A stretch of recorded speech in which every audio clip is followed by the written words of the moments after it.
Jordan Cuvalier, process speech.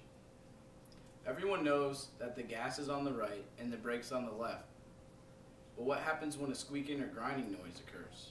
If you know a little bit more about cars, this may tell you it's time to get a new brake job. So what do most people do? They take it to their local shop and pay outrageous prices to get it done. Well, not anymore. Today I'm going to teach you in about 15 steps how to change your car's brake pads. The first step, before raising the vehicle, you need to think safety by blocking the rear wheels. Along with blocking the rear wheels, you need to set the parking or the handbrake to ensure that the jacks don't slip out from underneath the car due to the car rolling backwards. The next step is to bust the lug nuts loose on your front tires. If you can't see them, you probably have a center cap covering it. So take off the center cap and you'll see 5 lugs. You need to bust those loose using your 4-way. There's 4 different sizes, so match up your lug to that and make about 1 rotation to bust it loose so that you can turn it with your hand.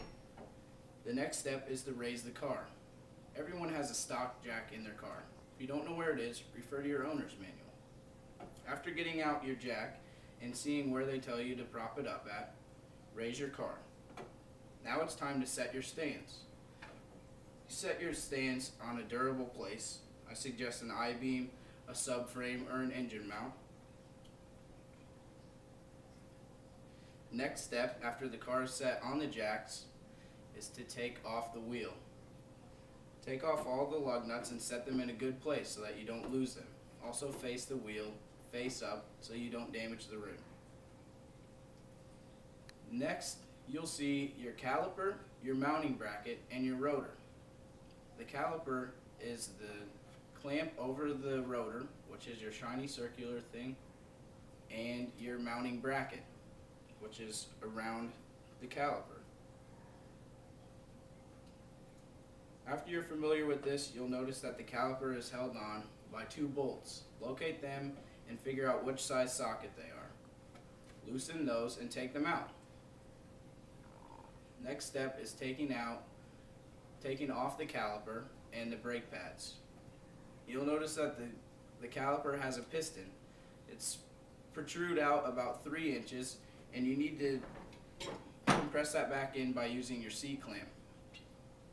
So you'll tighten that in until the piston is flush with the seal. And now it's time to install your new brake pads. When you got your brake pads, they came with a lubricant.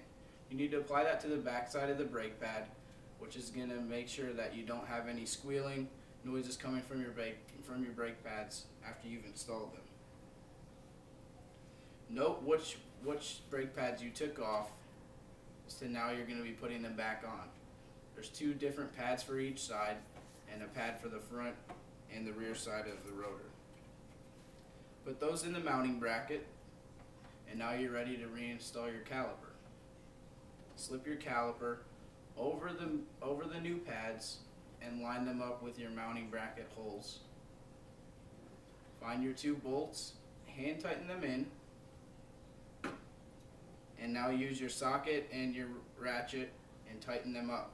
Make sure that you don't over tighten them and snap your bolts.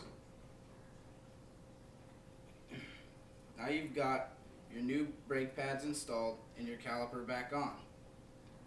The next step is to put back on your tire. Line up your tire and tighten your lugs in a star pattern, just like you'll make a star on a piece of paper. So tighten those up and then use your 4-way again to get them as tight as you can. After this, it's time to drop the vehicle to the floor. Use the same process with your stock jack, doing one side at a time to put the vehicle back on the ground. Now that your car is back on the ground, you need to torque your lug nuts down to the correct specifications. Every car has its own specification. You can look it up online by your year, make, and model. It could be anywhere from 80 to about 120 foot-pounds of torque. So set it on your torque wrench, and now you're ready to torque your lug nuts, still using your star pattern. So now you got your brake pads on, you've dropped it to the floor, and you've torqued down your bolts. You think you're ready for your test drive? Well, there's one more step you need to do before testing your brake job. When you get into the car, make sure you pump up your brake pedal. It should feel spongy at first, but the more pressure that you apply, it'll push the piston back against the pads, and now you'll have a firm brake pedal. It's ready to test drive the car. After you realize that your brake job was successful, you've just saved yourself an enormous amount of money, and it didn't take you that long. So by learning these steps, you can save a bunch of money and do it on your own time. Thank you.